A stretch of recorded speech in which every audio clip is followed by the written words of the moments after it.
예, 오늘 본문 우리 사도행전 8장 우리 1절부터 우리 25절 말씀을 중심으로 박해와 우리 선교라는 제목으로 우리 함께 은혜를 나누기를 소원합니다.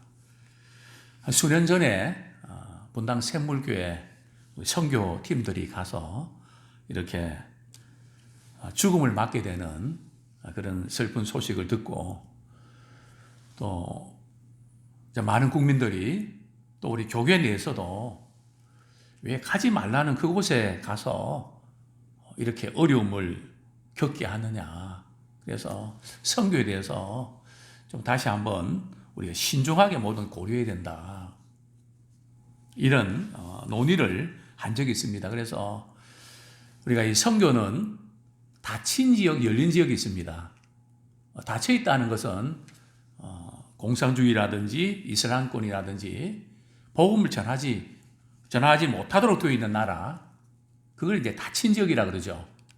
그리고 복음을 전해도 크게 간섭하지 않는 나라는 열린 나라, 또 열린 지역이라 그럽니다. 그러면 우리 선교는 열린 지역에만 해야 될까요? 닫힌 지역은 조금 여러 가지 어려우니까 하면 안 되는 걸까요? 해야 되죠. 뭐 여론이 어떻든 간에 만약에 우리나라의 최초의 대동강변에서 선교도 제대로 못하고 선교하러 오셨다가 순교하셨던 선교사님 계시죠? 그 선교사님 이름 아십니까? 우리 토마스 선교사님, 그죠? 그분은 그냥 대동강변에서 그만 이렇게 제대로 사역도 못 하시고 순교하시게 되는, 당시에 미국에서 또 유럽에서 이 조선 땅은 아주 미개한 나라고, 그렇기 때문에 그곳에는 복음 전하러 가면 안 된다. 많이 말렸거든요. 그런데 하나님께서 그 선교사님에게 감동 주셔서 이 땅에 발을 내딛은 겁니다. 결국 그 순교의 피로 많은 분들이 구원받는 그런 은혜를 경험하게 됐죠. 또 오늘날은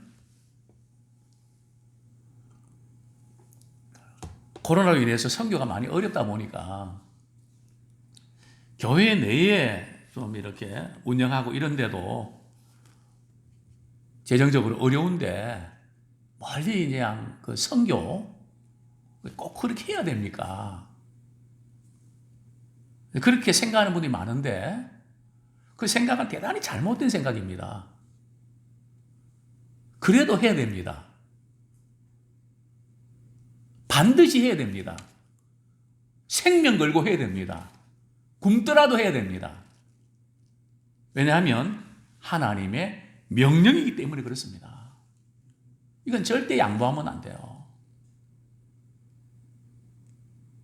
왜냐하면 오늘 사마리아 이 선교가 이제 진행이 되는데요. 참 어떤 일이 있습니까? 스데반이 순교함으로 인해서 예루살렘 그 교회에 큰 박해가 일어납니다. 그래서 예루살렘에서는 복음을 전하기가 어려우니까 이제 사마리아 성으로 그들은 흩어지게 됩니다. 교회도 그렇고요. 한 민족도 그렇고, 자기들끼리만 이렇게 믿음 생활하고 밖에 나가서 사명을 감당하지 아니하면 싸우게 되거든요. 문제가 일어납니다. 그러니까 아무 일도 복음 사역을 안 하는 그런 데는 그냥 자기들끼리 뭐 그냥 마음이 상해서 자기화된단 말이죠. 그러나 복음 전하는 분들은 하나님의 기뻐하신 그 뜻을 이루기 때문에 싸울 시간이 어디 있습니까? 근데 신경 쓸 일이 어디 있습니까? 사명 감당해서 바쁜데. 또한 우리 종교개혁자들의 인물 가운데 또 우리에게 조금 선교에 대해서 조금 그 약화시키는 그런 경향이 좀 있었던 걸 우리는 보게 됩니다. 물론 뭐 유럽이라든지 이런 나라는 다 복음화됐기 때문에 구태여 선교를 강조할 필요도 없었겠죠. 그래서 예를 들면 마틴 루터 같은 경우는 독일에 하나님 나라를 세우는 거기에 주력을 했죠. 켈빈은 제네바에 하나님 나라를 세우는 그것도 대단히 중요한 일입니다. 그러다 보니까 조금 선교에 대한 관심은 많이 약화된 것이 사실입니다. 어쨌든 오늘 본문에서 우리는 박해와 이 선교의 관계가 어떤가? 오늘날 우리가 어떻게 이렇게 접근해야 될까? 이제 스데반 집사가 순교하고 장사를 지내는데 많은 경건한 성도들이 크게 소리를 지르면서 웁니다. 참 이런 선교사, 이런 목회자가 되면 얼마나 좋을까? 언젠가 우리가 이 세상에 왔다가 이제 떠나게 되는데 아무개 장로님, 아무개 목사님, 아무개 권사님, 아무개 선교사님 정말 복음 위해서 주의 몸된 교회를 위해서 거룩한 영향력을 끼치고 가셨다. 그런 나 하나 아무 교회나 나가서 예배드리고 은혜 받고 그거 아니거든요. 마지막으로 우리가 주님 앞에 서면 너 뭐 하다 왔냐? 내가 너에게 준 사명 있지, 직분 있지. 그거 어떻게 감당하다 왔냐? 주님이 물으실 텐데 참 이 스데반은 집사님이지만 참 거룩한 영향을 끼친 것을 보게 됩니다. 그때 이 지금 예루살렘 교회를 핍박했던 그 장본인이 누굽니까? 우리가 잘 아는 바로 사울입니다. 사울은 굉장히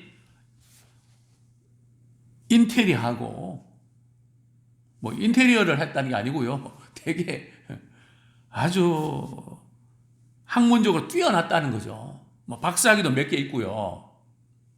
또 그 당시에 유대인으로서 로마의 시민권까지도 가지고 있었거든요. 또 당시 유명한 그런 가말리알 문화에서 배웠던 정말 대단한 사람입니다. 그러나 자기가 볼 때는 나사렛 예수는 이단이거든요. 그래서 스데반이 죽는 거 그거는 당연하다. 8장 1절에 보면 죽인 당을 마땅히 여겼다.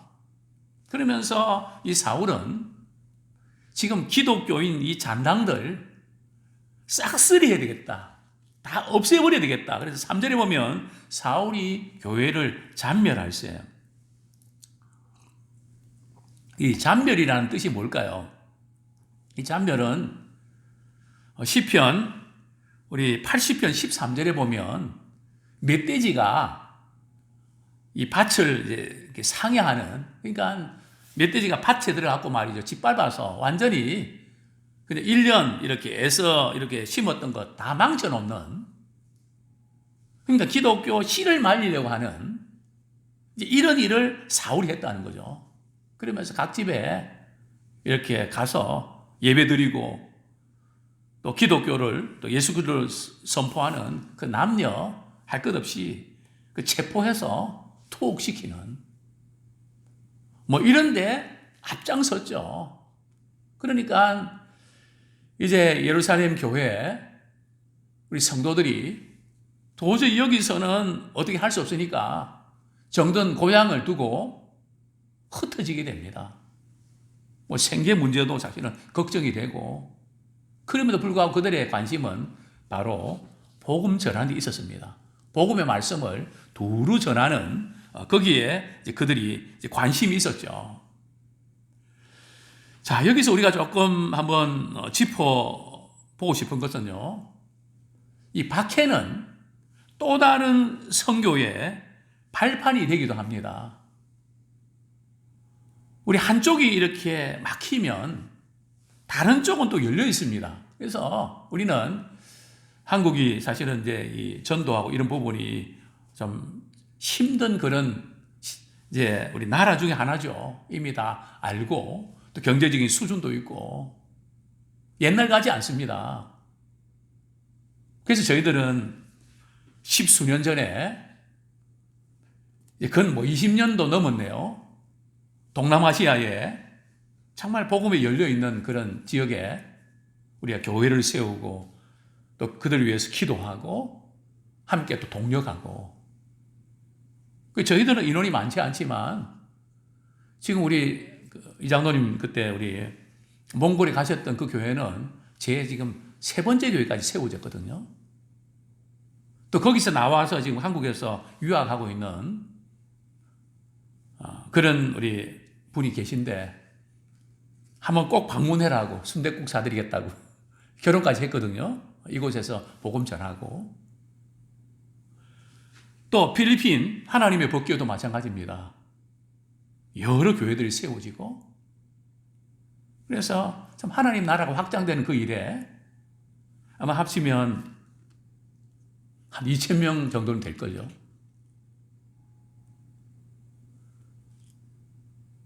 그들은 조금만 관심 가지면 신앙의 성숙이나 이런 부분도 우리가 조금 두고 봐야 되지만, 그들이 예수 믿고 구원받는 그 열린 지역들, 우리는 그 지역들을 겨냥해서 그것이 국내든 국외든 복음을 듣기 원하는 그 지역에 우리는 부지런히 나가서 전해야 될 줄 압니다. 그래서 이 선교의 어떤 방향을 보면 지금 예루살렘에서부터 사마리아, 이것은 예루살렘은 바로 유대는 동질 문화권입니다. 우리가 전도에도 말이죠. 서로 다른 사람들이끼리 이렇게 섞이면은 힘을 받지 못합니다. 좀 이렇게 동질성이 있는 이제 그런 그 문화권, 뭐 생활 수준이라든지 말하는 거라든지 관심 분야든지, 이게 이제 동질 문화권을 가진 분들이 이렇게 서로 영향을 주고받을 때 잘 받게 됩니다. 이 다르면 되게 어렵거든요. 그 다음에 두 번째 단계는 유사 문화권입니다. 즉 사마리아 같은 경우는 유사 문화권이거든요. 본래는 한민족이었는데 사정상 남북이 분열되면서 아수르가 지배하고 바벨론이 지배하면서 문제가 생긴 거 아닙니까? 그래도 뭔가 통하는 그런 유사 문화권. 그 다음에 세 번째가 바로 어느도 다른 타 문화권. 그래서 저는 우리나라에 나와 있는 그런 외국인들, 그분들을 어떻게 선교할 것인가. 사실은 작년에도 좀 그런, 또 금년에도 그런 부분에서 뭐 어떤 나라인지 말씀드릴 수 없지만 여기에 나와 있는 분들에게 어떻게 복음을 전가하냐. 또 북경에 있는 우리 교수님 통해서도 이제 이렇게 서로 교류하면서 어떻게 영향을 끼치는가. 뭐 여러 채널로 정말 복음이 전거되는 그 일에 어떻게 쓰임 받을까. 지금도 기도하며 또 격려하고 있습니다. 하여튼 우리에게 중요한 것은 어떤 채널을 통해서든지 하나님 나라가 확장되는 그 일에 우리가 쓰임 받기 원합니다. 또 뿐만 아니고 저는 이제 외국에 나가서 이렇게 안식년 이렇게 하면 두 군데를 찾거든요. 첫 번째는 가까이 있는 도서관을 찾습니다. 신학교 가서 그 책들이 어떤 책이 있는가를 보게 됩니다. 그랜드 캐년 안 가도 저는 도서관 가서 그걸 봅니다. 두 번째로 제가 관심 있는 것은 거기에 계신 선교사님들과 이렇게 식사를 대접합니다. 그리고 용돈도 좀 드리고요. 왜 그런가 하면 그분들 격려하는 목적도 있지만 하나님의 선교가 오늘날 현대에 어떻게 진행되는가, 그 선교의 흐름을 저는 듣고 싶은 겁니다. 그러면서 저 나름대로 내린 결론은 오늘날 이 세계 선교는 대도시권을 통해서 많은 사람들이 모인 그곳을 통해서 역사가 나타난다는 거죠. 이스라엘 백성들이 애굽에 포로 생활했던 그것도 바로 그런 이유입니다. 또 바벨론에 포로 생활했던 그것도, 또 예수님 오실 때 로마에 식민지에 있었던 이유도 그 센터에 복음이 전거되면서 온 땅에 복음이 전거되는, 그것이 구원을 위한 하나님의 방법임을 보게 됩니다. 자, 그 다음에 이제 사도행전 7장은 스데반이 이렇게 이방인들에게 복음을 전가하는 그런 기록이라면, 우리 이제 6장, 7장은, 우리 8장은 이제 빌립이 사마리아 성에 복음을 전파하는데요. 자, 빌립은 누굴까요? 예수님의 12 제자 중에 한 사람입니까? 아니면 빌립은 스데반과 같이 집사님입니까? 빌립은 집사입니다. 만약에 빌립이 12 제자 중에 한 사람이었다면 구태여 예루살렘에 있는 사도들이 지금 이 사마리아 성에 베드로와 요한을 파송할 필요가 없습니다. 왜요? 빌립이 제자인데 그 내용을 잘 아는데 구태여 갈 필요가 없죠. 어쨌든 여기 나오는 빌립은 집사입니다. 집사면서 참 복음을 전가하는데 대단한 영향을 끼치고, 그에게도 많은 표적과 기적들이 나타나는데요. 자, 어느 정도입니까? 6절, 7절, 8절 보면 그 사마리아 성 사람들이 빌립이 전하는 복음의 말씀을 듣고 또 복음을 전하는데 많은 표적이 나타나는 겁니다. 그 표적이란 구체적으로 7절에 보면 많은 사람이 붙었던 더러운 귀신들이 크게 소리를 지르며 떠나는 겁니다. 즉 말씀이 선포될 때에, 또 예수의 이름이 선포될 때에 귀신은 예수의 전하시는 그 복음, 그 말씀을 듣고 떠나게 됩니다. 우리 기도할 때에 귀신이 소리며 나가기도 하지만 복음의 말씀이 선포될 때 더러운, 사람에게 붙어있던 더러운 귀신이 소리를 지르면서 떠나가게 됩니다. 그리고 회복이 되는 거죠. 또 7절에 보면 많은 중풍병자, 당시에 불치병 아닙니까? 중풍병자들이 일어나고 걷지를 못하는 사람들이 일어나 걷는, 정말 이 빌립 집사도 말씀 복음 전가할 때에 치유도 같이 나타납니다. 그러니까 사마리아 성에 큰 기쁨이 있었죠.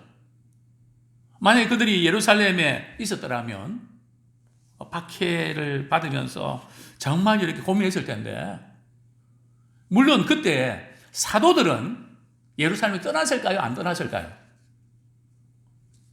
사도들은 안 떠났습니다. 왜냐하면 8장 우리 1절 하반절에 보면 교회에 큰 박해가 있어 사도 외에는 다 유대와 사마리아와 모든 땅으로 흩어지니라. 그런데 왜 사도들은 떠나지 않았을까요? 뭐 여러 가지 이유가 있지만 그 중에 하나가 사도행전 1장에 보면 예수님이 말씀하셨죠. 너희들이 예루살렘을 떠나지 마라.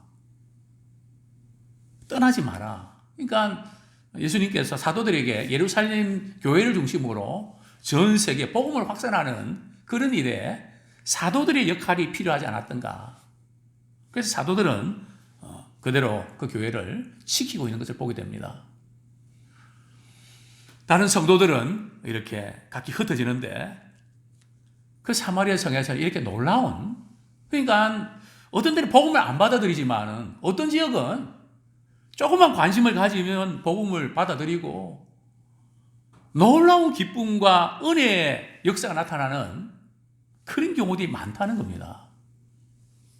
그래서 우리는 국내뿐만 아니라 정말 주의 복음이 필요한 곳에 나가서 우리는 복음을 우리 전하게 되는 것입니다.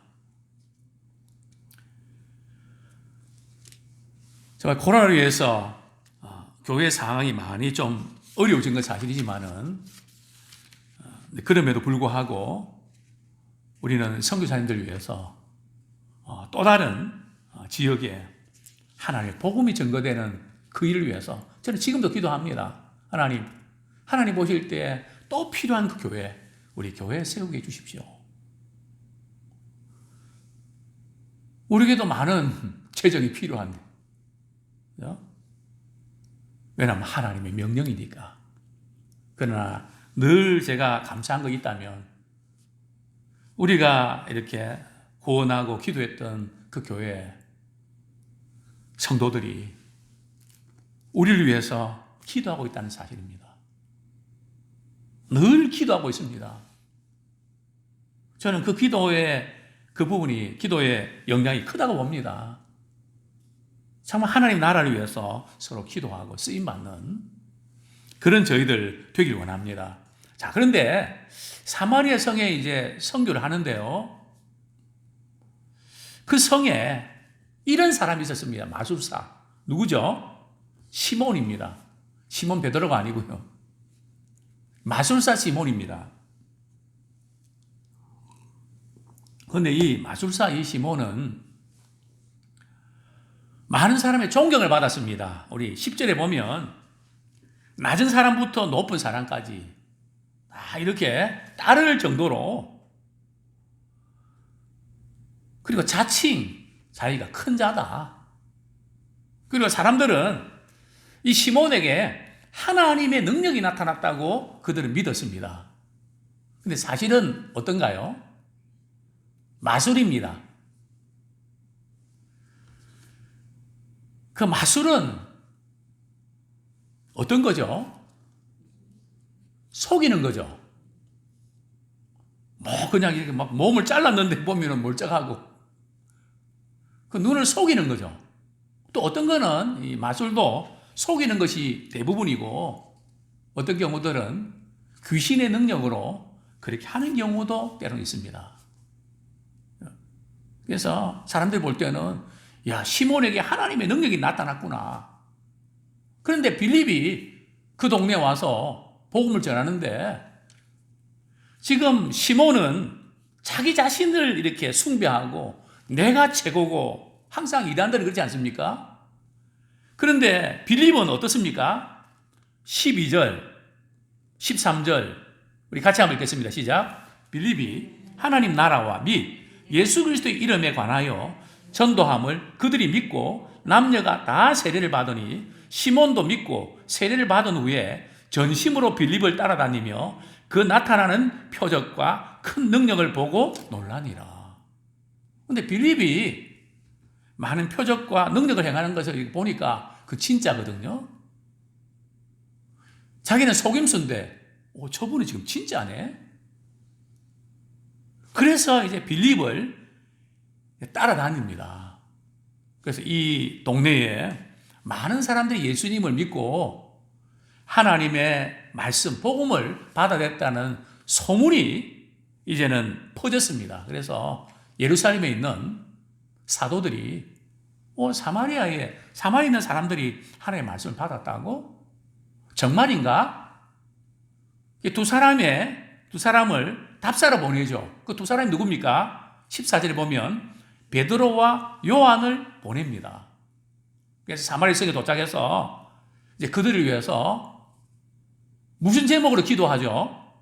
15절에 보면 그들이 성령 받기를 기도한다. 16절에 보면 이는 아직 한 사람에게도 성령 내리신 일이 없고 오직 주 예수의 이름으로 세례만 받을 뿐이더라. 이에 두 사도가 그들에게 안수하며 성령을 받는지라.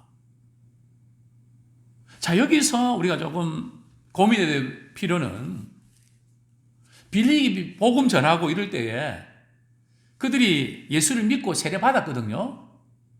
그런데 그들은 성령 안 받았을까요? 성령 안 받았는데 예수 믿고 예수를 믿는다 고백하고 또 세례 받을 수 있을까요? 성령이 내리신 일이 없대요. 이거 예수 믿을 때 성령님이 역사하시는 거 하고 사도행전에 안수기도 하니까 성령이 내렸단 말이죠. 그게 뭔 차이가 있습니까?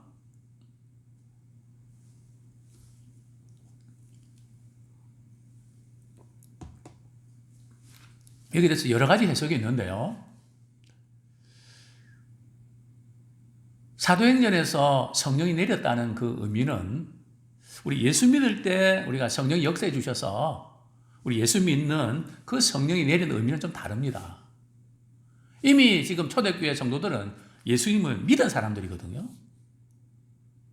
예수님 모르는 사람들이 아니고 믿은 사람들입니다. 그런데 오순절에 성령이 임했다는 게 뭡니까? 지금 사도행전에서 성령이 내렸다는 그 증거는 몇 가지가 있는데요. 그 중에 하나가 바로 방언을 하는 겁니다. 그래서 어떤 교단은 우리가 이 성령 세례를 받기 위해서는 반드시 방언을 해야 된다. 또 어떤 교단은 우리 예수 믿을 때 성령 받았는데 무슨 또 성령 세례를 받냐. 또 이렇게 반문하는 그런 분들도 있습니다. 그러나 제가 볼 때는 방언을 꼭 해야 성령 받은 건가? 저는 그렇게 보지는 않고요. 초대교회 성도들이 오순절에 방언 받는 것도 결국은 그들이 하나님의 크신 일을 전파하는 거거든요. 쉽게 말씀드리면 하나님의 말씀이 내게 주시는 말씀으로 알고는 있었는데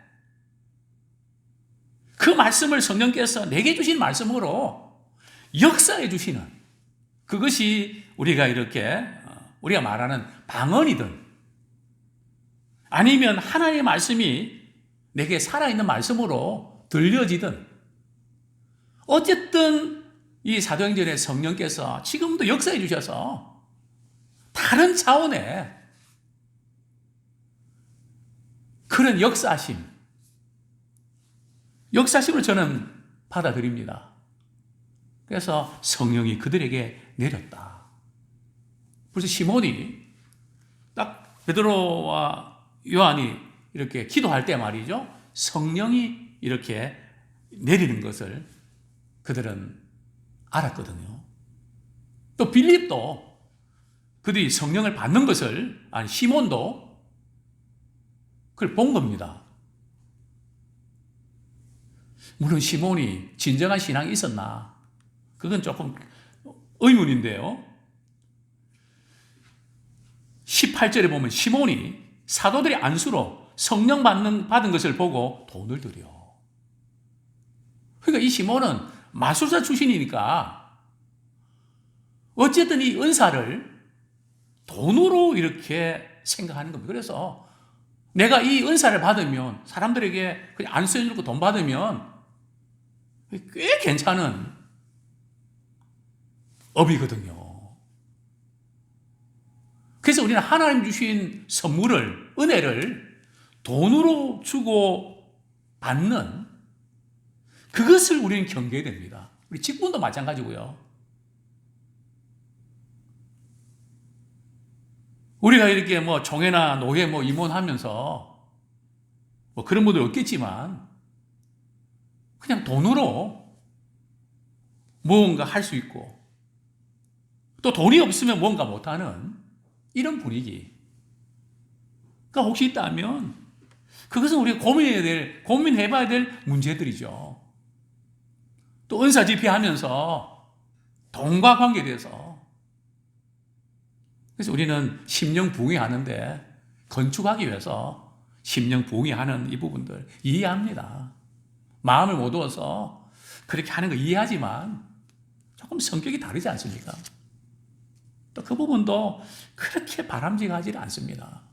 우리 심령이 부흥하는 거기에 초점 맞추고 또 은혜 받아서 그러나 그것을 위한 그런 부흥 집회라면 뭐가 다릅니까? 또한 오늘날 인터넷, 또 유튜브, 여러 방송으로 인해서 복음 전하는 거 우리가 중요합니다. 그러나 그것으로 돈을 벌고 내 이익을 챙기는 그런 쪽으로 우리 간다면 시몬하고 다를 바가 없는 겁니다.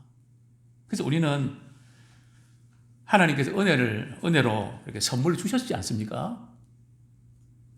이 선물은 인위적으로 만들어낼 수 있는 게 아닙니다. 우리가 뭐 방언밖에 안다고 인위적으로 뭐 어떤 말을 똑같이 반복하게 갖고 말을 계속 반복해서 뭐가 하는 그것도 이해 못하는 건 아닙니다. 그러나 이 방언과 은사는 우리 하나님이 필요해서 주시는 것이지 우리가 인위적으로 만들어서 기계적으로 줄 수 있는 것 같은 무슨 공식이나 그런 게 아니란 말이죠. 자연스럽게 하나님께서 방언을 주시면 방언하는 거고 이게 무슨 공식처럼 말이죠.